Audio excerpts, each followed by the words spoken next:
Family, welcome back to my channel. तो आज की इस वीडियो में हम नावल का नेक्स्ट पार्ट स्टार्ट करते हैं। वीडियो को स्टार्ट करने से पहले आपसे एक छोटी सी रिक्वेस्ट है कि चैनल को सब्सक्राइब कर दे, वीडियो को लाइक कर दे और अपनी फ्रेंड्स के साथ इसको ज़रूर शेयर किया करें। भाई, ये आप क्या कह रही हैं? मैं कोई शादी वादी के झंझट में नहीं पड़ने वाला। मेरी तरफ से सॉरी, मुझे शादी के लिए फोर्स ना किया जाए। रेहान ने पारस से सारी बात सुनकर परेशानी से जवाब दिया।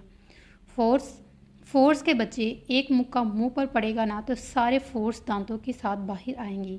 अगर दांत प्यारे हैं तो मेरा शोहर जो कह रहा है वो चुप करके मान लो। मोमना ने गुस्से से इसका गिरेबान पकड़ते हुए मुक्का दिखाते हुए से धमकी दी। भाई, रेहान ने दूर खड़े अपने भाई को एहतजाजी अल्फाज से कहा, जिसने इसकी पुकार पर सिर्फ कंधे उचाकर इसे घूरा। आप दोनों क्यों मुझे घर से निकलवाना चाहते हैं? रेहान ने रूहानी शक्ल बनाकर कहा। माना कि वो इसे अच्छी लगती है, लेकिन शादी के बारे में मैंने तो अपने ख्वाबों ख्यालों में भी नहीं सोचा था। फिर इसके और किरण के एतराज़ को किसी खातिर में ना लाते हुए दोनों को एक मजबूत से रिश्ते में बांध दिया जाए। सब ने ये आपके लिए खुर्रम कमरे में बैठा ज़रूरी कॉल पर बात कर रहा था जब अर्श ने इसके आगे एक खूबसूरत सी प्लेट रखी जिसमें खीर थी, जिसे इसने चांदी के वर्क से सजाया हुआ था। I talk you later, Khurram ने अगले बंदे से कहकर फ़ोन बंद किया और फुर्सत से अपनी बीवी को देखा जो पास्ते का अज़ल करने के लिए खीर बना लाई थी। इधर आओ, खुर्रम ने कहकर इसका बाजू पकड़कर इसे अपने करीब सोफे पर बिठाया। मेरी जान, तुम ये ना भी बना कर लाती तो मैं उसे पास्ते को भूल ही जाता। क्या ज़रूरत थी इतनी देर किचन में खड़े होने की? हाँ, खुर्रम ने इसका चेहरा अपने हाथों में लेते हुए प्यार से कहा। आपका काम करने में मैं थकती नहीं हूँ, बल्कि मुझे खुशी होती है। जवाबन अर्श ने भी इसका चेहरा हाथों के प्यालों में लेते हुए प्यार से कहा। खुर्रम ने मुस्कुराते हुए अपनी दीवानी सी बीवी को देखा और सर हिलाकर टेबल से प्लेट पकड़ी। अब इतनी मोहब्बत से बनाई है, थोड़ी सी मेहनत से भी मुझे खिला दो। खुर्रम ने प्लेट इसके हाथों में रखते हुए शरारत से कहा और मुँह खोला। अर्श ने शर्माते हुए खीर चम्मच भरकर इसके मुंह में डाला। पारस ने खाकर इसकी हाथों को होंठों से लगाकर काफ़ी सारे बोसे दिए। अर्श ने हल्की सी मुस्कान से इसे देखकर सर झटका। आस गुल ने जब से मुठियाँ बीची थी। तुम्हारा भाई मुझे ठुकरा दे और तुम यहाँ मेरे भाई से रोमांस करो, ये मैं होने नहीं दूंगी। आस गुल, जो किसी काम से खुर्रम के पास आई थी, इन दोनों को खुद में बिजी देखकर गुस्से से कहती हुई, पैर पटकती हुई वहाँ से चलेगी। ये कौन है? मोमना के साथ सजी सवरी सी लड़की देखकर बीबी हजूर ने हैरत से इसे देखा। किरण ने लब काट कर मोमी को देखा। ये कैसा रुख बदला था इसकी ज़िंदगी ने कि वो तनका तिनका बिखर कर रह गई। मोमना ने रेहान को देखा जो बीबी हजूर के पास बैठ गया था और अपनी आबरू उकसाते हुए मोमी को जवाब देने का कह रहा था। ये किरण है बीबी हजूर और रेहान की बीवी। जवाब पीछे से आते ही पारस ने दिया था। बीबी हजूर ने तो हैरत ज़दा से देखा। हैरत ज़दा में लाउंज में आती फौजिया भी हैरान रह गई, जिसके कदम वहीं ठटक से गए थे। वो तो अपनी भतीजी को रेहान के लिए सोच बैठी थी और यहाँ पारस कह रहा था कि ये रेहान की बीवी है। ऐसे कैसे हो सकता है भला? इनके सितारे ही गर्दिश में थे। ये क्या बकवास है? एहतशाम ने अखबार को फोल्ड करते हुए इससे तीखे लबो लहजे में पूछा। मोमना, किरण को रेहान के कमरे में ले जाओ। पारस ने शर्मिंदगी से नज़र झुकाई खड़ी किरण को देखकर मोमी से कहा, जिसने फट से किरण का बाजू पकड़ा और रेहान के कमरे की तरफ दौड़ लगा दी, जैसे वो इसी तलाश में हो। पारस की दादी हजूर के सामने पंचायत लगी हुई थी। सब बड़े भी वहीं जमा थे जब पारस और मोमना को गुस्से से देख रहे थे। रेहान के अभी माँ बाप जिंदा है, तुम्हें किसने हक दिया है यूँ इसकी शादी किसी भी लड़की से कर इसे कर दो, वो भी हमारी इजाज़त के बिना? मलिक सफदर ने अपनी गर्जदार आवाज़ में इससे पूछा। और ये लड़की, इससे तो कब किसी समझदार की उम्मीद ही नहीं की जा सकती, लेकिन तुमसे तो यही उम्मीद नहीं थी। मलिक सफदर की डांट का रुख अब की मोमना की तरफ हुआ, जिसने अपनी मीठी सी इज्जत अफजाई पर बाबा हजूर को देखा जो इसकी तरफ मुतवज्जा थे।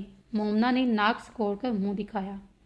पारस ने गहरी सांस लेकर खुद को रिलैक्स भी किया और सब तो एक नज़र देखा, खुसूसन मलिक एहतशाम को, जो हाथ की मुट्ठी बनाए हुए होठों पर रखे इस पर सुख नज़रों से घूर रहा था, जबकि फौजिया बेगम तो कहर आलूदा नज़रों से दोनों मियाँ बीवी को देख रही थी, जो जब से इस हवेली में आए थे इन्हीं सुकून का सांस नसीब नहीं हुआ था। बाबा हजूर, आप भी कह रहे थे ना, अगर कोई मुश्किल में हो तो इसकी मदद करो, जैसे भी करनी पड़े। तो मैंने बस मुश्किल वक्त में इनकी मदद की है, और रेहान को कोई इतराज़ भी नहीं है, बल्कि रेहान ने इस वक्त की सिचुएशन देखकर खुद ये फैसला किया है। मैंने और मोमना ने तो बस इसका साथ दिया इस फैसले में। पारस ने कंधा उकसाकर बहुत रिलैक्स से अंदाज में सारा मलबा रेहान के सर पर थोंका, जिसका मुंह शायद से इस कदर गलत बयानी पर खुला था। मोमना ने भी पारस को चौंक कर देखा, जो शरीफ सी शक्ल बनाए रेहान की तरफ की धमकी देती हुई नज़रों से देख रहा था। रेहान, ये सच है? बाबा हजूर ने रेहान की तरफ चेहरा करते हुए इससे पूछा, जो भी बोलने की कंडीशन में ही ना था। रेहान, बाबा हजूर क्या पूछ रहे हैं? मलिक एहतशाम ने इसे खामोश देखकर टोका। जी दादा हजूर, भाई सच बोल रहे हैं, ये मेरा ही फैसला था। रेहान ने दोनों मियाँ बीवी को तंजिया नज़रों से देखते हुए दांत पर दांत जमाते हुए कहा, जिस पर सबको तोपों का रुख अब रेहान की तरफ पलटा, जबकि वो दोनों सिर्फ होंठ बींचकर अपनी मुस्कुराहट रोकते ही रह गए, क्योंकि रेहान की होंठ बनी शक्ल देखकर कोई भी कहका लगाने पर मजबूर हो जाता। रेहान अब सर झुकाए मलिक एहतशाम से डांट सुन रहा था। तुम्हारी उम्र थी शादी की? हाँ, जवाब दो मुझे। मलिक एहतशाम कहकर रेहान से कह रहे थे, लेकिन गूर पारस को रहे थे। उफ, एक तो इनसे मेरी कोई बात छुपती नहीं रहती। पारस ने इन्हें देखते हुए दिल में सोचा, एमसी, मुझसे बात मत करो। तुमने सब कुछ जानते हुए भी मेरे से 1 साल छोटे लड़के के पल्लू बांध दिया। हालांकि तुम जानती हो कि मैं खिजर से मोहब्बत करती हूँ, लेकिन तुम्हें कौन समझाए। किरण ने मोमना को सख्त सुना दी, जो इसके लिए खाना ले आ रही थी। किरण की आखिरी बात पर इसने इसको घूरा। मुझे समझाने की ज़रूरत नहीं है, मैं ऑलरेडी समझदार हूँ, और मैंने जो भी किया ठीक किया। इस डरपोक से तो मैं तुम्हारी शादी कभी ना होने देती, और वैसे भी रेहान बहुत अच्छा है, तुम इसके साथ आसानी से एडजस्ट कर लोगी। मोमना ने बड़े रिलैक्स के अंदाज में इसे समझाने की कोशिश की, जो इसे तपी तपी नज़रों से घूर रही थी। यार, मुंह तो खोलो। मोमना ने बयानी का चम्मच इसके होठों के करीब करते हुए प्यार से कहा। किरण ने अभी मुंह खोला ही था जब रेहान नोक करता हुआ रूम में आया। मोमना को अपने बेड पर चौकड़ी मारकर बैठे देखकर गुस्से से इसकी तरफ बढ़ा। आप अभी तक गई नहीं मेरे कमरे से? बेहतर होगा आप और पारस भाई मेरे सामने ना ही आए तो यही बेहतर है आप दोनों के लिए। रेहान ने मोमना को घूरते हुए तंग किया। मोमना और किरण ने हैरानगी से देखा, जो कमर पर हाथ रखे मोमी की तरफ मुतवज्जा था। अरे, नखरे तो देखो इसके। तुम्हें तो मेरा और पारस का शुक्रगुजार होना चाहिए कि हम दोनों ने इतनी खूबसूरत लड़की से शादी करवा दी, वरना तुम्हें किसने अपनी बेटी देनी थी? हाँ, मोमना ने नाक से मक्खी उड़ाते हुए उल्टा इसे सुनाई। किरण तो सर थाम कर ही रह गई, और बेचारी कर भी क्या सकती थी। क्यों, मेरी शक्ल आपसे मिलती है, जो मुझे कोई अपनी लड़की ना देता? हाँ, रेहान ने भी इसका ही कज़न था। जवाब तो इसने करारा ही दिया था। तुमसे ज़्यादा खूबसूरत हूँ मैं, समझे तुम? अगर तुम मेरी दोस्त के शोहर ना बन चुके होते ना, तो अभी मुंह तोड़ देती। मोमना, किरण ने इसे तनबीह आवाज़ में पुकारा। जा रही हूँ मैं, ख्याल रखना, अब ये तुम्हारी बीवी है और तुमसे ज़्यादा खूबसूरत भी है, और ज़्यादा ख्याल रखना, समझे? और खाना भी खिला देना इसे। मोमना ने आहिस्ता सी आवाज़ में इसे समझाया, जो मोम नाक चढ़ाए इसे ही देख रहा था। गुड नाइट किरण, इंशाल्लाह सुबह मुलाकात होगी। मोमना जल्दी से करती हुई कमरे में गायब होगी। अब वो दोनों ही खामोश थे। रेहान ने किरण को देखा, जो ड्रेस चेंज कर चुकी थी और बालों को हेयर कैच लगाए नज़र झुकाए हुए बैठी थी। खाने की प्लेट वैसे ही पड़ी हुई थी। आप प्लीज़ खाना तो खा लें। रेहान ने इसके पास आते हुए इसकी त्वचा खाने की तरफ मशगूल की। किरण ने चौंक कर इसे देखा, जो हल्की ब्राउन टी शर्ट पहने नीचे ब्लू जीन्स पहने अपने तीखे और खूबसूरत नकूद से किसी को भी मुतवज्जा आसानी से मतबूस कर सकता था। किरण ने संजीदगी से इसका जायज़ा लिया और फिर गहरी सांस खारिज करते हुए फिर इतना कहा, मुझे भूख नहीं है। किरण ने इसे नज़रें हटाते हुए संजीदगी से कहा, देखें, खाना तो आप खाना ही पड़ेगा। चलिए आज मेरे हाथों से खा कर देखें, आपको यकीनन बहुत टेस्टी लगेगा। रेहान ने प्लेट अपने हाथों में लेकर कहा। किरण ने हैरत से इसे देखा और फिर जल्दी से प्लेट इसके हाथों से छीनी। मैं खुद खा लूँगी। किरण ने जल्दी से बयानी का चम्मच मुंह में डाला, जबकि रेहान के होठों पर शातिर सी मुस्कुराहट चमकी और अपनी कामयाबी पर रेहान ने इसे गौर से देखा, जो अपने खूबसूरत चेहरे से इसका दिल धड़का कर रह गई। किरण इसकी नज़रों का अर्तकास बखूबी महसूस कर सकती थी। कल तक एक न्यू मॉडल की रेडी फ्रारी चाहिए मुझे, कमरे में आती हुई मोमना ने हैरत से फ़ोन पर कहते हुए सुना। ठीक है, पेमेंट करवा दूंगा मैं सुबह, ओके। पारस ने कहकर फ़ोन बंद किया और पलटा, जहां कमर पर हाथ रखी हैरत से इसे ही देख रही थी। पारस ने आबरूक जाते हुए जैसे पूछा हो, क्या हुआ? कल तक तो तुम कह रहे थे कि तुम एक सरकारी मुलाजिम हो, तुम्हारे पास बीवी को 2 लाख का ड्रेस दिलवाने के पैसे नहीं हैं, और अभी तुम इतनी महंगी गाड़ी खरीद रहे हो। हद है कंजूसी की, जो सिर्फ मेरे लिए ही थी शायद। मोमना ने गुस्से से इसे तंग आकर कहा, गाड़ी मैं अपने लिए नहीं, रेहान के लिए खरीद रहा हूँ, और ये मेरी कुछ सेविंग थी।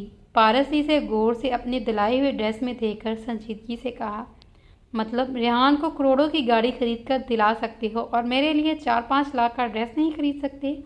मोमना ने मुंह बसोड़ते हुए गुस्से से कहा, उफ मोमना, इसने आज से 5 साल पहले मुझसे फरमाइश की थी, तब मैं इतनी स्टेबल नहीं था, और मुझे इसे दिलानी ही थी, चाहिए कैसे भी दिलाता। और 2 लाख का ड्रेस तुमने सिर्फ एक बार पहना था, और फिर ये कबर्ड की ही जीनत बना रहना था। पारस ने इसके बाल, जो आगे कंधे पर पड़े हुए थे, इन्हें आस्तीगी से पीछे करते हुए कहा, और गौर से इसके सुर्ख लिपस्टिक से सजे हुए होठों को देखा, जो बड़े बड़े बहुत ही प्यारे लग रहे थे। मोमना इसकी बेखुदी पर झुमी हुई नज़रों से पहली बार घबराई। फिर जब बोली तो पारस के होश उड़ गए। पता है, मुझे भी फरारी का बहुत शौक़ था बचपन में, लेकिन नानो कहते हैं जब शादी हो जाएगी ना तो अपने शोहर से कहना, वो तुम्हें ज़रूर ला कर देंगे। मोमना ने इसे देखते हुए मासूमियत से कहा। पारस ने गहरे गहरे सांस लेकर खुद को रिलैक्स किया और फिर अपनी चालाक सी बीवी को देखा, जो इसे ही देख रही थी। ठीक है, 1 साल सब्र कर लो, तुम्हें भी महंगी गाड़ी। पारस ने इसे खुद के करीब किया। सच? मोमना ने हैरत से इसे पूछा। बिल्कुल सच। पारस ने इसके होंठों से सुर्ख लिपस्टिक अंगूठे से साफ करते हुए कहा, आज से तुम पर ये वाली लिपस्टिक लगाकर बाहर नहीं जाओगी, सिर्फ कमरे में ही लगाओगी, वो भी मेरे सामने। पारस ने शिद्दत से इसे खुद में बींचकर खमार आलूदा लहजे में कहा। मोमना तो साकत सी इसके सीने में लगी हुई थी। इसने बेसाख्ता इसके सीने पर हाथ रखकर थोड़ा सा फासला कायम किया, लेकिन पारस ने इसकी कोशिश को नाकामयाब करते हुए और शिद्दत से खुद में बींचा, इतना कि मोमना को लगा कि वो इसमें बेबस ना हो जाए। रानिया जब से आई थी रोई ही जा रही थी। अलियास साहब और इनके बेटे खालिद ने इसे बहुत तसल्ली दी, दलासे दिए, लेकिन इसे किसी पल चैन ना आया। बाबा, अगर हदीद ने भी इनकी बातों पर यकीन किया तो मैं क्या करूँगी? रानिया ने परेशानी से कहा। बेटा, कुछ नहीं होगा, बस आप रिलैक्स रहें। कैसे रिलैक्स रहूं? 2 दिन हो गए हैं मुझे यहाँ आए और इन्होंने एक बार भी मुझे कॉल नहीं की। रानिया ने होठ काटते हुए नमी ली आंखों से कहा। आ जाएगा वो, तुम बस रिलैक्स रहो। अलियास साहब ने इन्हें देखते हुए पुरसोच अंदाज में कहा। अल्लाह करे ऐसा ही हो, वरना शायद मैं जी ही ना पाऊँ। रानिया हल्का सा बड़बड़ाई, जिसे अलियास साहब ने नहीं सुना था। तभी बाहर वाले गेट का दरवाज़ा नॉक हुआ। रियाज, जाओ देखो कौन आया। अलियास साहब ने हॉल में काम करते हुए मुलाजिम से कहा, जो सर हिलाकर बाहर गया। आने वाली शख्सियत को देखकर रानिया एकदम सोफे से खड़ी हुई। हदीद ने दुख से बिखरी हालत लिए अपनी को देखा, जो ऐसी लग रही थी जैसे सदियों से बीमार हो। रानिया, जो इसकी तरफ बढ़ने ही लगी थी, इसके हाथों में कंबल में एक नौमौत बच्चा देखकर वहीं रुकी और हैरत से यकतकी इसके हाथों में हरकत करती हुई मासूम सी रूह को देखने लगी, जबकि हदीद इसे अर्श और आयगुल बालकनी में बैठी नई नई सिचुएशन को डिस्कस कर रहे थे। वैसे किरण है बहुत खूबसूरत, हर्ष ने चाय में बिस्किट डुबोकर खाते हुए गुल से कहा, जिसने सर हिलाकर इसकी ताकीद की। मैं सोच रही हूँ कि सर्दियाँ आ गई हैं, क्यों ना शॉपिंग की जाए। अभी तक वही पिछली सर्दियों के कपड़े हैं। हायगुल ने चाय का कप घूंट लेते हुए अर्श से राय ली। ठीक कह रही हो तुम, पता है मैं भी यही कहने वाली थी तुमसे। ऐसा करते हैं, कल चलते हैं और साथ मोहना को भी ले चलने जाएंगे। अच्छा है, वो भी अपनी पसंद की शॉपिंग कर ले। हर्ष ने चाय फिनिश करते हुए एक्साइटेड अंदाज में कहा, हाँ ठीक है, वैसे आसफूल भी कह रही थी कि कब जाना है शॉपिंग पर। इसे भी जाना है, मैंने कहा अर्श से पूछ कर बताऊंगी। इसके साथ मज़ा तो नहीं आएगा, लेकिन इसके बिना जा भी नहीं सकते, वो तो हंगामा कर देगी। हर्ष ने मुस्कुराते हुए शरारती लहजे में कहा, हाँ बिल्कुल, फौजिया चाची तो हमारी चोटियां ही काट देगी अगर बिना आसफूल के गए तो। आयगुल ने इसे शरारत से कहा, जिस पर दोनों का कहका बेसख्त गुजरा। किरण की सुबह जब आंख खुली तो हैरत ज़दा हुई। रात को रेहान ने इसके सोने के बाद रूम में आया, जिसकी वजह से किरण को पता ही नहीं चला कि वो जनाब पूरे बेड पर फैलकर सोए थे। किरण के चौंकने की वजह यह थी कि जनाब दोनों टांगे इसकी टांगों पर रखे खुद नींद में गुम थे, लेकिन इसके होश उड़ गए। या अल्लाह, किरण ने इसकी वजनी टांगे अपनी टांगों से बामुश्किल हटाईं जब मसूफ ने करवट लेते हुए अपने बाजू इसके पेट पर रख दिए। किरण तो ऐसी सूरत हाल देखने कर रोने वाली ही थी। अगर मुझे पता होता ये इतने बुरे तरीके से सोता है तो मैं कभी बेड पर ना सोती। रेहान शर्टलेस सा इसकी तरफ करवट लिए मासूम सा मुंह बनाए बिल्कुल बच्चों वाले अंदाज में सो रहा था। किरण ने जल्दी से इसका हाथ पकड़कर पीछे किया और थोड़ा पीछे, जिसके नतीजे में वो सीधी फर्श पर गिरी, क्योंकि वो पहले ही किनारे पर थी। इसकी चीख पर रेहान की आंखें बेसाख्ता खुली। इसने कमरे के चारों तरफ देखा जहां कोई नहीं था, और फिर ये चीख की आवाज़ कहाँ से आई। रेहान ने बेड पर बैठते हुए हैरानगी से सोचा।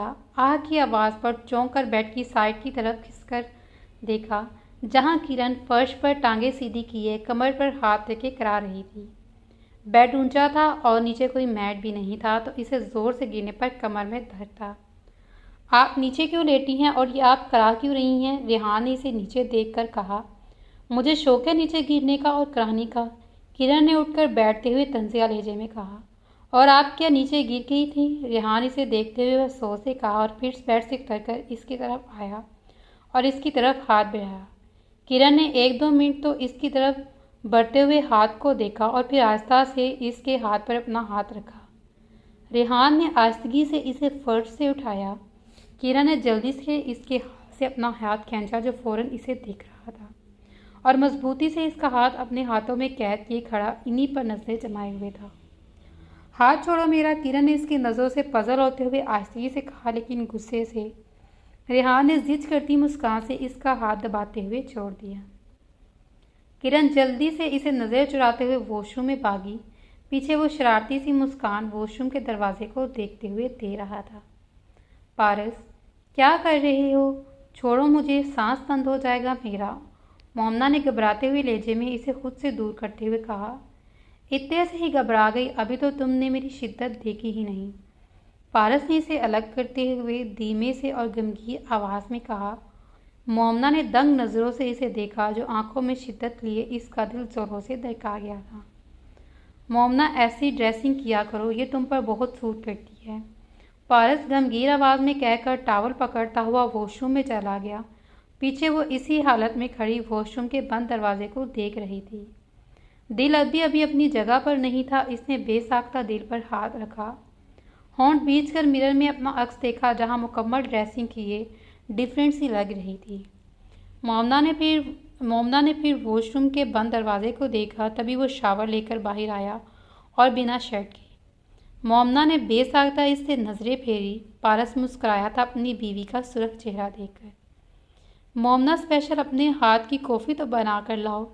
पारस ने मिरर के सामने खड़े होते हुए इससे कहा। ओके। मोमना ने पहली बार बिना एतराज़ की हाँ की और जल्दी से भागी चाय बनाने के लिए। पारस ने मुस्कुराते हुए इसकी अजरत नोट की और बालों को खुश करता हुआ वो इसके बारे में सोच रहा था। होठों पर अब शौक सी सीटी की धुन थी। ये कौन है? रानिया ने नूमलूद की तरह इशारा करते हुए इससे कहा। हमारा बेटा, हदीद ने इसकी तरफ कदम बढ़ाते हुए संजीदगी से कहा। हमारा बच्चा? रानिया ने बेसाख्ती से कहा। हाँ, हमारा, मेरा, तुम्हारा और आयला का। हदीद ने बच्चा इसकी तरफ बढ़ाते हुए मोहब्बत से कहा। लेकिन वो तो।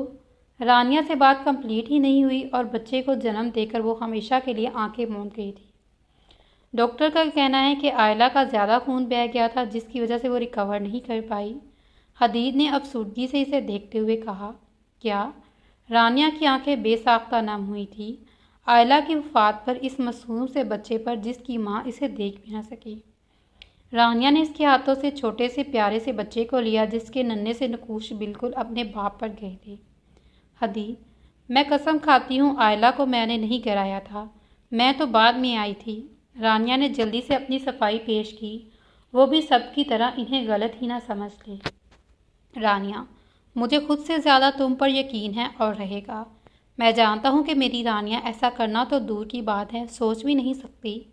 हदीद ने इसे बाजू के हलक में लेते हुए मजबूत से लहजे में कहा, जिसे सुनकर वो रोती हुई इससे लिपट पड़ी। बस मेरी जान, और नहीं रोना। हदीद ने इसकी सूजी हुई आंखों पर अपने लब रखते हुए मोहब्बत से कहा। रानिया ने सुकून से आंखें बंद कर ली। पीछे कोई था जो नन्ही सी जान को गुस्से से देखकर रह गया। मोमना, तुम हमारे साथ शॉपिंग पर चलोगी? सुबह जब मोमी नीचे आई तो अर्श ने इसके आगे नाश्ता रखते हुए पूछा। शॉपिंग पर? मोमना ने कुछ देर सोचा और फिर सीढ़ियों से उतरते हुए पारस को देखकर चौंकी, जो आज टी शर्ट पहने बालों को संवारे हुए नीचे आ रहा था। भाई, आज आप दफ्तर नहीं जाएंगे? अर्श ने इसे देखकर हैरानगी से पूछा।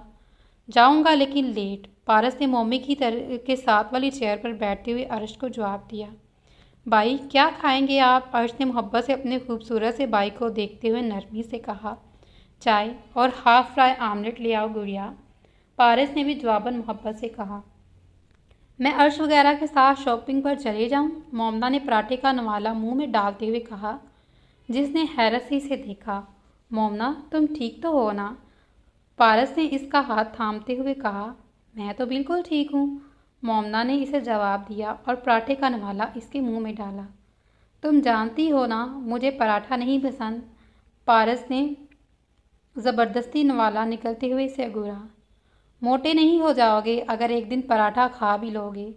और हाँ, मुझे शॉपिंग के लिए पैसे देते जाना। मोमना ने एक और नवाला इसके मुंह में ज़बरदस्ती डाला था। मोमना प्लीज़, मुझे सूट नहीं करता ऑयल और घी, पारस ने अब गुस्से से इसे डांटा। और हाँ, कार्ड्स के बगैर तुम कहीं नहीं जाओगी, पारस ने वॉलेट पॉकेट से निकालते हुए इसे संजीदगी से हदायत दी।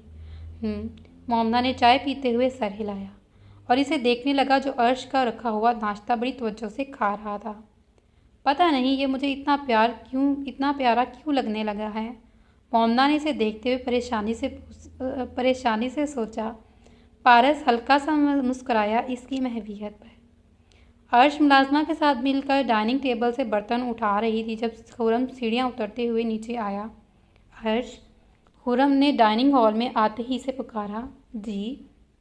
अर्श इसकी तरफ पलटते हुए मोहब्बत से जवाब दिया। अर्श, मैं ज़रूरी मीटिंग के सिलसिले में आज शहर से बाहर जा रहा हूँ, तुम थोड़ी देर तक मेरे 2-3-4 सूट पैक कर दो, तब तक मुझे बाहर थोड़ा काम है, मैं निपटा लूँ। खुरम ने इसके गाल पर हाथ रखते हुए मसरूफ़ से अंदाज में कहा। लेकिन 2-3 दिन रहना ज़रूरी है, आप एक दिन भी वापस आ सकते हैं ना? अर्श ने मुंह बनाते हुए कहा। माय स्वीट वाइफ, अगर एक दिन का काम होता तो मैं लाजमी आ जाता, लेकिन मीटिंग ऑर्गेनाइज करते हमें 1-2 दिन लग जाएंगे। तुम परेशान मत हो, मैं तुम्हें फ़ोन करता रहूँगा। खुरम ने इसके सर पर बोसा देते हुए मोहब्बत से इसे तसल्ली दी। अर्श ने आंखों में शिकवा लिए इससे पूछा रहा। खुरम ने शर्मिंदगी से होठ काटे और फिर से खींचकर सीने से लगाया। मेरी जान, मैं बस हालात के बेहतर होने का वेट कर रहा हूँ। और रही बात तुम्हें छोड़ने की, तो मैं ये खुरम अब्दुल्ला हदीद का वादा है कि तुमसे वो खुद को तो मिटा सकता है, लेकिन तुम्हें खुद से अलग नहीं कर सकता। बस तुम परेशान मत हो, खुरम ने शिद्दत से इसे खुद में भींचते हुए कहा। इस वक्त कोई भी लाउंज में नहीं था, इसलिए वो दोनों बेफिक्री से बातें कर रहे थे। हर्ष ने हल्की सी मुस्कान से थोड़ा ऊंचा होते हुए इसकी थोड़ी पर होंठ रखी। मैं आधे घंटे तक आ जाऊंगा, तब तक तू मेरी पैकिंग करना। खुर्रम इसे खुद से अलग करते हुए चला गया। पीछे अर्श ने आंखें बंद करके इस पर ऐतल कुर्सी पर कर फूंकी थी। किरण ब्लैक सूट में मलबूस बालों की पोनी कर रही थी जब रेहान वॉशरूम से शावर लेकर आया और इसके पीछे खड़ा होता हुआ इसे गौर से देख रहा था। किरण ने खुद पर इसकी जमी हुई नज़रों को हैरत से देखा और फिर पलटी। कोई काम है तुम्हें मुझसे? किरण ने तंजिया लहजे में इससे कहा। नहीं तो फिर घूर क्यों रहे हो? किरण ने कंघा ड्रेसिंग टेबल पर रखते हुए इससे तीखे लबो लहजे में कहा। मैम, ये मेरी आंखें हैं, मैं इनसे जैसे चाहूँ देख सकता हूँ, घूर भी सकता हूँ। मेरी आंखें, मेरी मर्जी। रेहान ने लापरवाही से कंधे उठाते हुए उल्टा सा जवाब दिया। व्हाट? किरण ने इसे घूरते हुए जो अब भी इस पर नजर ही जमाए हुए था। इंतहाई डीठ है ये तो, और मम्मी कह रही थी छोटा है तो तुमसे दबकर रहेगा। किरण ने वापस पलटते हुए तंग कर सोचा, अब शायद मुझे दिल ही दिल में गालियां निकाल रही हैं। रेहान ने इसके बिल्कुल करीब खड़े होते हुए शरारत से कहा। मुझे तैयार होना है, इसलिए मुझे तन्हाई चाहिए। किरण ने खुद को जब्त करते हुए डीठ से कहा, जिसके होंठ हल्की सी मुस्कान से सजे थे। तो हो जाए तैयार, मैंने कौन सा आपके हाथ पकड़े हैं? रेहान ने इसे जिद करते हुए बेड पर बैठा। किरण ने इसे हैरानगी से देखा, जो डीठ होने के साथ साथ बदतमीज़ भी था, जबकि रेहान इसके हल्के ब्राउन बालों पर नजरें जमाए हुए बैठा था। किरण इसकी नज़रों से जिद होती हुई पैर पटकती हुई बाहर बालकनी में चली गई। रेहान ने कंधे उठाकर अपनी मगरूर सी बीवी को देखा। ये क्या है? मोमना ने हाथ में पकड़कर क्रेडिट कार्ड को देखते हुए कहा। क्रेडिट कार्ड है, रख लो इसे तुम। पारस ने तैयार होते हुए इसे जवाब दिया। पता है मैं क्या सोच रही हूँ? पारस ने इसे इश्तियाक से पूछा। पारस मसरूफ़ से अंदाज में था। मैं सोच रही हूँ कि आज बीबी हजूर और बाबा हजूर की भी शॉपिंग कर लूँ। जब से आई हूँ इन्हें सताने के अलावा कुछ नहीं किया। मोमना इसके करीब आते हुए इसे बताया। नाइस सोच। पारस ने इसे देखते हुए मोहब्बत से कहा। तुम मुझे नानों के पास कब लेकर जाओगे? मोमना ने इसका कॉलर ठीक करते हुए कहा। पारस ने संजीदगी से इसे देखा और फिर इसे खींचकर खुद से लगाते हुए बेसाख्ता बोला। बस कुछ दिन और मेरी जान, फिर ले चलूँगा तुम्हारे नानों के पास। पारस ने फिर सोच अंदाज में कहा। पारस, मेरा दिल बहुत घबरा रहा है। मोमना ने इसकी शर्ट मुट्ठियों में बींचते हुए घबराते हुए लहजे में कहा। पारस ने परेशानी से अपने सीने में मुँह छुपाती हुई मम्मी को देखा और फिर इसे कमर से पकड़ते हुए थोड़ा सा ऊपर उठाया, जिससे इसका चेहरा पारस के चेहरे के बिल्कुल सामने था। मोमना ने सुर्ख चेहरे से इसे हैरानगी से देखा। क्यों दिल घबरा रहा है तुम्हारा? हाँ, पारस ने उलझकर इससे पूछा। पता नहीं, जैसे कुछ बुरा सा होने वाला है। मोमना ने मुंह बनाते हुए नीचे उतरने की कोशिश की। पारस ने मोहब्बत से इसके चेहरे के नकूश चूमे, जिससे मोमी बुखलाकर जल्दी से पीछे हुई। मैं आती हूँ, वो जल्दी से कहती कमरे से गायब होगी। पीछे पारस इसकी पूछ को संजीदगी से जाते हुए देखकर कुछ सोच रहा था। फिर कैब उठाता हुआ वो दफ्तर जाने के लिए निकला। हदीद, मुझे आयला की मौत का बहुत दुख है। वो बहुत अच्छी थी, किसी के साथ भी बुरा रवैया नहीं रखती थी। फिर क्यों इसके साथ ऐसा? रानिया ने नन्हे से बच्चे को गोद में लिए परेशानी से कहा। रानिया, अच्छे लोग ही तो जल्दी चले जाते हैं इस दुनिया से। हदीद ने परेशानी से माथा चूमते हुए कहा। आपकी तबीयत ठीक है? रानिया ने इसके चेहरे को देखकर परेशानी से कहा। हाँ ठीक है, तुम अपनी पैकिंग कर लो। मैं तुम्हें अपने बच्चे को अब यहाँ नहीं छोड़ सकता। तुम दोनों अब वहीं रहोगे जहाँ मैं रहूँगा। हदीद ने बच्चे को इसकी गोद से लेते हुए कहा। लेकिन हदीद, बाबा हजूर कभी नहीं मानेंगे। आई डोंट केयर, तुम बस चलने की तैयारी करो। हदीद ने होंठ बींचते हुए मजबूत से लहजे में कहा। क्या हुआ? मोमना ने किरण से पूछा, जो होंठ बीचे इसे घूर रही थी। तुम्हें यह ठगी इंसान ही मिला था मेरे लिए। मोमना ने हैरानी से इसे देखा, जो नाक कोड़े अब कह रही थी। ऐसे देखता है जैसे गले अगले बंदे को साबत निगलने का इरादा रखता हो।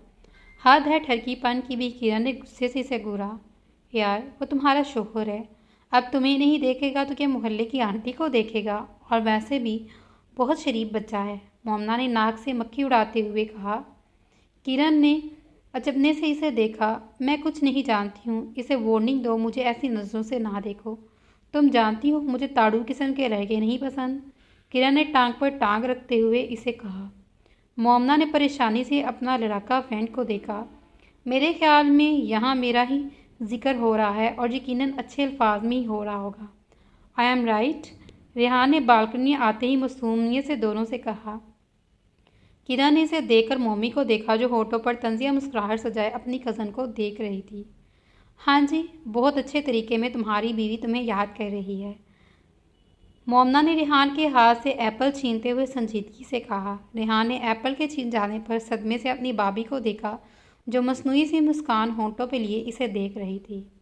रेहान इसे घूरते हुए किरण के सिंगल सोफे पर बैठा जहाँ एक इंसान ही ठीक से बैठ सकता था।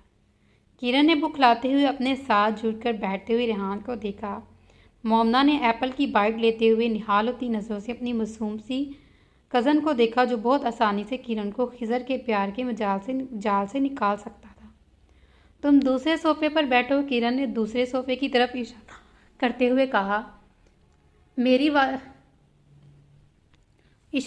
हुए कहा। मेरी दादी कहती हैं बीवी को देखना, इसे अपने हाथ से खाना खिलाना हो तो इसके साथ जुड़कर बैठने से प्यार ज़्यादा बढ़ता है।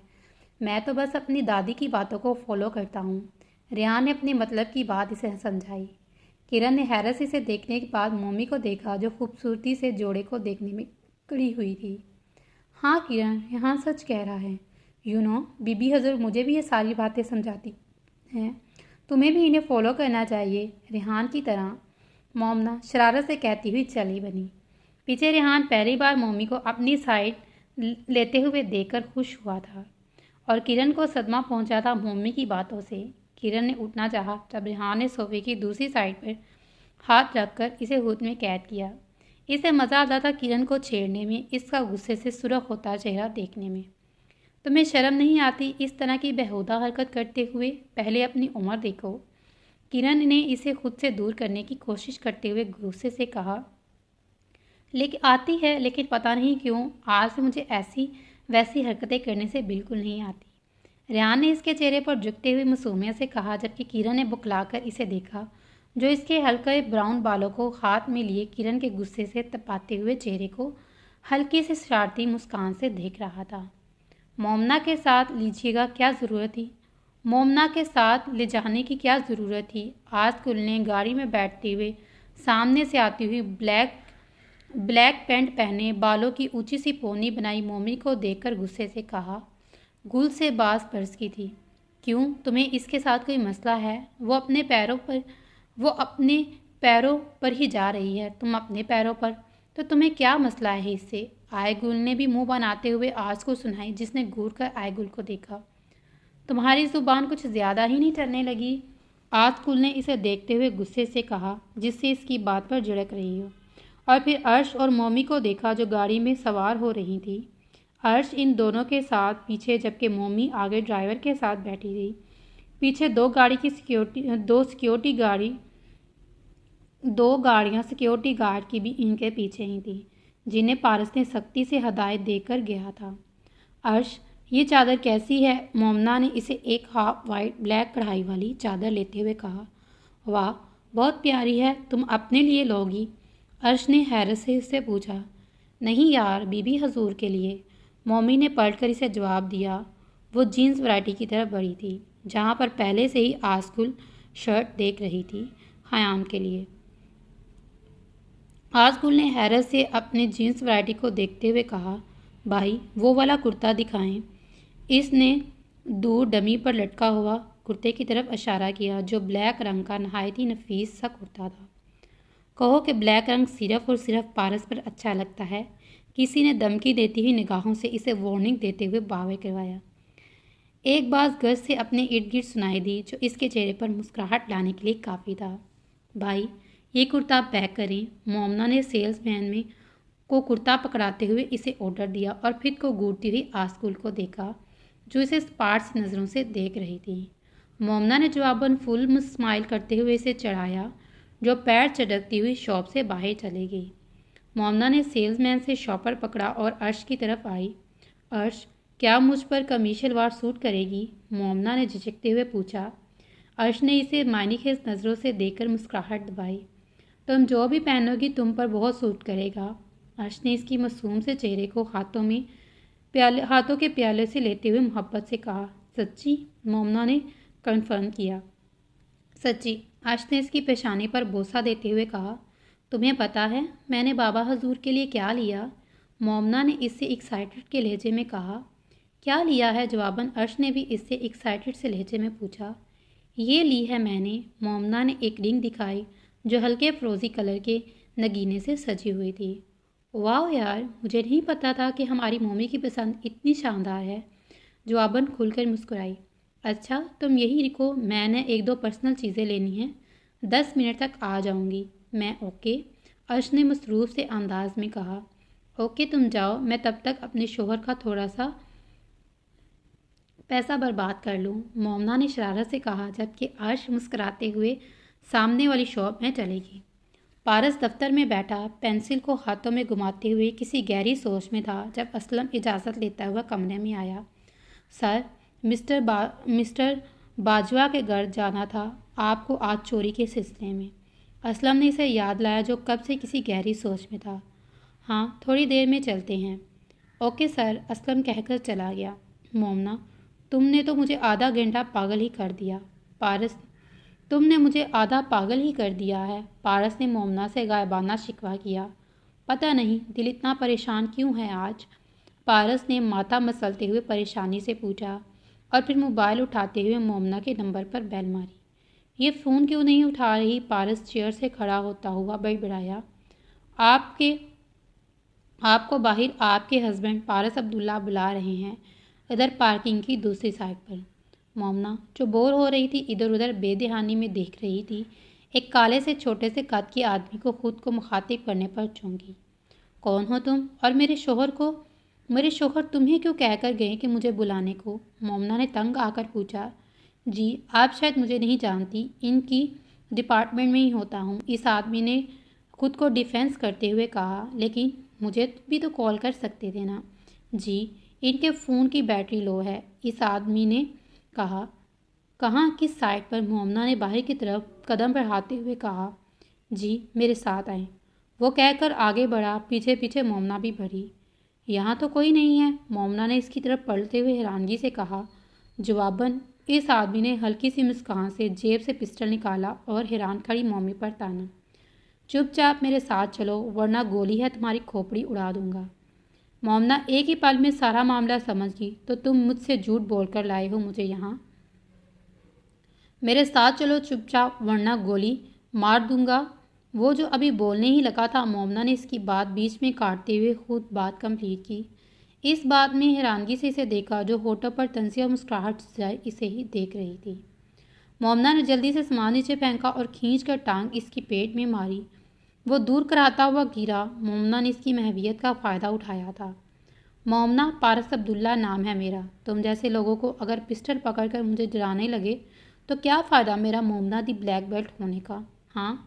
मोमना ने नीचे गिरा हुआ पिस्टल उठाकर गुस्से से इसकी तरफ बढ़ते हुए कहा और खींचकर एक मुक्का खुद को हैरानगी से देखते हुए इस आदमी के मुंह पर मारा, जिससे इसके होंठों से खून निकला। तुम्हारी हिम्मत कैसे हुई मुझ पर पिस्टल तानने की? मोमना ने पिस्टल इसकी खोपड़ी पर रखते हुए सख्ती से कहा। वो मुंह पर हाथ रखे इसे कहर आलूदा नजरों से देख रहा था। तुमने अच्छा नहीं किया लड़की, इस काले से आदमी ने फंकार कर इसे धमकी दी। तेरी तो मुझे धमकी देता है? मोमना ने गुस्से से इस पर वार करना चाहा जब एक बीखा सा रिमोट इसके होंठों पर किसी ने रखा था। इसने पीछे करने की कोशिश की लेकिन अगले ही पल वो इस आदमी की बाहों में झूली थी। इसे उठाकर पीछे साइड पर ले जाओ, वो आदमी कहकर आगे बढ़ा। पीछे दूसरा आदमी उठाकर इसके पीछे लिपका। मोमना, ये कहाँ चली गई? अर्श ने इधर उधर देखते हुए उलझकर खुद से कहा। तब ही शॉपर्स के ढेर पकड़े आयगुल और अर्शगुल आए। चलिए शॉपिंग तो हो गई, अब चलकर कुछ खाते हैं। आयगुल ने एक साइडेड से अंदाज में कहा। हाँ चलते हैं, लेकिन मोमना को तो पहले आने दो। अर्श ने इधर उधर मतलाशी नज़रों से देखा। क्या मतलब, इसकी शॉपिंग अभी कंप्लीट नहीं हुई? नहीं, इसने तो कर ली थी शायद। शॉपिंग कुछ रह गया होगा, अर्श ने संजीदगी से कहा। मैं फ़ोन करती हूँ इसे, अर्श ने इसे नंबर मिलाते हुए दोनों से कहा। फ़ोन तो बंद आ रहा है। अब की दफ़ा अर्श ने परेशानी से जवाब दिया। आए, तुम इस तरह से इसे ढूंढो और मैं इसे इस तरह से ढूंढती हूँ, अर्श ने आए से कहा, क्योंकि आस गुल से कहने की कोई उम्मीद नहीं थी। आए दाएं साइड चलेगी, अर्श बाएं साइड चलेगी, आसकुल दोनों को घूरती हुई पास पड़े सोफे पर बैठी। 20 मिनट बाद दोनों आ गई, मुंह लटकाए। पता नहीं कहाँ चलेगी, अर्श का तो परेशानी के मारे बुरा हाल था। घर चली गई होगी मैडम, आसकुल ने गुस्से से मोमना को गायबाना घूरते हुए कहा। आई थिंक आज ठीक कह रही है, चलो बाहर चलते हैं। आसकुल कहकर बाहर बढ़ी, पीछे पीछे अर्श और आसकुल भी। क्या मतलब है तुम्हारा? तुम मेरी बहन का बेटा इसको क्या मतलब है तुम्हारा? तुम मेरी बहन का बेटा इस कातिल को दोगे? हरगिज़ नहीं, वह मेरी बहन का बेटा है, कोई लावारिस नहीं जिसे हम इसकी सुतेली माँ को पकड़ा दें। वो मेरे पास ही रहेगा, फौजिया ने गुस्से से हदीद को कहा, जो खुरम का सामान लेने आया था। फौजिया ने सुनकर हंगामा खड़ा किया। भाभी, वो मेरा बेटा है, मैं जहाँ रहूँगा मेरा बेटा भी वहीं रहेगा। इससे ज़्यादा आपसे बहस नहीं कर सकता। तुम मुझे इनकार नहीं कर सकते, वो मेरा बेटा है, समझे तुम। पूरे 4 दिन मैंने इसे अपने सीने से लगाया है और तुम मुझे इसे छीनकर अपनी इस 2 कौड़ी की बीवी को दोगे? मैं केस करूँगी तुम पर और तुम्हारी बीवी पर। फौजिया ने गुस्से से पागल होते हुए चीख कर कहा। बकवास बंद करो अपनी और जाओ अपने कमरे में, मुस्तफ़ा ने इसके कमरे की तरफ धकेलते हुए गुस्से से कहा। भाभी, आज तो मैंने सुन लिया अपनी बीवी के खिलाफ, आइंदा मैं कोई उल्टी बात नहीं सुनूंगा। बाबा हुजूर, आप ही इसे कुछ कहें, वो मेरा बेटा है, मैं कैसे किसी पराई औरत को अपना बेटा दे दूं? फौजिया ने खामोश बैठे मलिक सफदर के कदमों में बैठकर रोते हुए कहा। मुस्तफ़ा ने गहरी सांस लेकर बाबा हुजूर को देखा, जो किसी पुरसोच में थे। कुछ ही देर में हदीद सामान लेकर नीचे आया। रुक जाओ हदीद, तुम ले आ सकते हो अपनी बीवी को यहाँ, हम में से किसी को कोई एतराज़ नहीं। मलिक सफदर ने अपनी भारी आवाज़ में इससे कहा, जो तेज़ी से बाहर की तरफ बढ़ा था और बाबा की आवाज़ पर चौंका। सॉरी बाबा हुजूर, लेकिन मैं अब कोई रिस्क नहीं लेना चाहता। मैं खुरम और रानिया को अपने साथ रखूँगा, आप और बीबी से मिलने आता रहूँगा, लेकिन अब मैं इस हवेली में शायद कभी क़याम ना कर सकूँ। हदीस संजीदगी से कहकर तेज़ तेज़ कदम बढ़ाता हुआ बाहर चला गया। बाबा हुजूर, आपने पहले वो डाइन मेरी बहन को खा गई, अब मेरे खुरम को खा जाएगी। कुछ करे बाबा हुजूर। अर्श की कॉल। पारस गाड़ी में बैठकर जब इसे अर्श की कॉल आई। हाँ अर्श बोलो, पहुंच गए तुम लोग? पारस ने ड्राइवर को गाड़ी स्टार्ट करने का इशारा करते हुए कहा। भाई, आप जल्दी से इत्तेफाक सेंटर आ जाएं, अर्श ने आवाज़ को कदर नॉर्मल रखते हुए कहा। अर्श, क्या हुआ है? तुम तीनों ठीक तो हो ना? पारस ने परेशानी से कहा। भाई, आप आ जाएं, फिर बताती हूँ मैं आपको, आप बस जल्दी से आएं, अर्श ने होंठ बींचकर खुद पर काबू पाते हुए कहा। अर्श, मेरी मोमना से बात करवाओ, पारस ने इन्होंने का एहसास करते हुए तेज़ी से ऑर्डर दिया, जबकि अर्श ने डरते हुए फ़ोन ही बंद कर दिया। पारस ने सख्ती से होंठ बीछे। ड्राइवर, जल्दी से इत्तेफाक सेंटर चलो।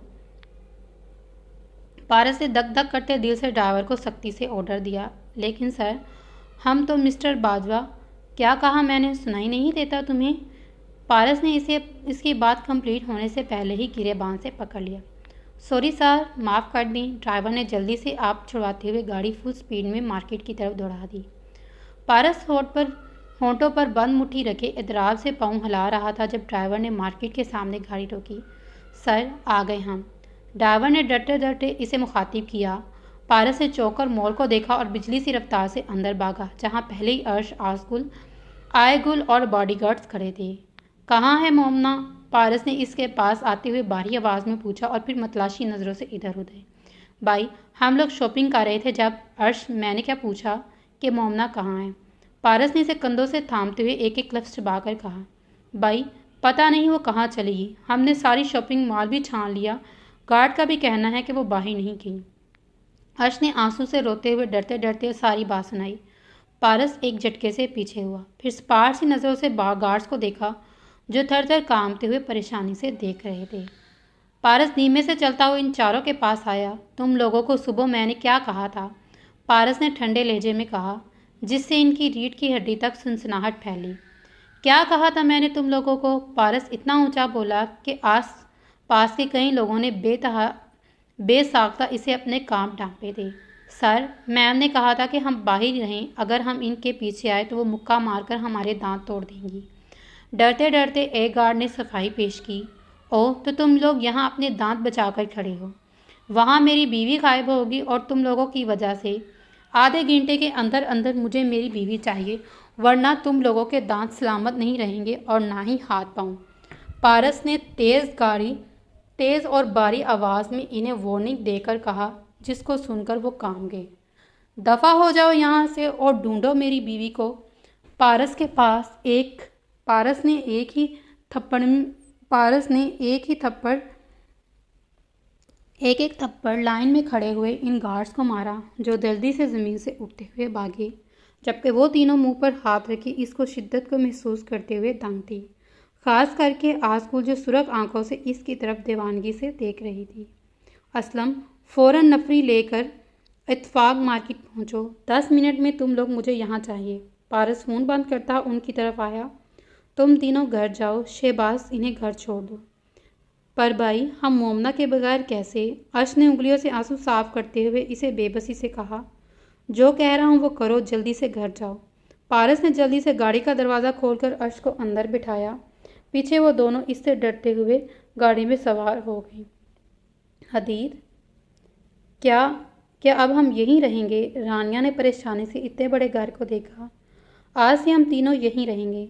खुर्रम रानिया की गोद में सो रहा था। वो बहुत अच्छा बच्चा था, दूध पीकर सोता रहता था, ज़्यादा तंग नहीं करता था। इन्हें इस घर में रहते हुए 2 महीने हो गए थे। खुर्रम, अगर हदीद की जान थी तो रानिया की वो ज़िंदगी थी। हदीद खुर्रम को हवेली लेकर जाता रहता था। हवेली में भी आयशा और फौजिया भी उम्मीद से थीं। बीबी हजूर ने दोनों के सर से सदके के बकरे और देकर गरीबों में बांटे थे। सब बहुत खुश थे, बस फौजिया ही थी जो हर वक्त रानिया को फ़ोन कर करके धमकियाँ देती रहती थी। अगर मेरे बच्चे जो कुछ हुआ तो मैं तुम्हारी जान ले लूँगी, जिसे रानिया सुनकर इग्नोर करती थी। पता नहीं वो कौन था जो हदीद को रोज़ नंबर बदल बदल कर फ़ोन में धमकियाँ देता था, जिसकी वजह से वो बहुत परेशान रहने लगा था। अपनी वजह से नहीं, रानिया और खुर्रम की वजह से।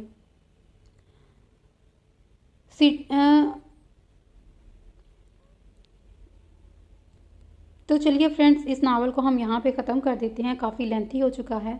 मिलते हैं अगली वीडियो में। तब तक अपना ख्याल रखिएगा। अल्लाह हाफिज़, टेक केयर।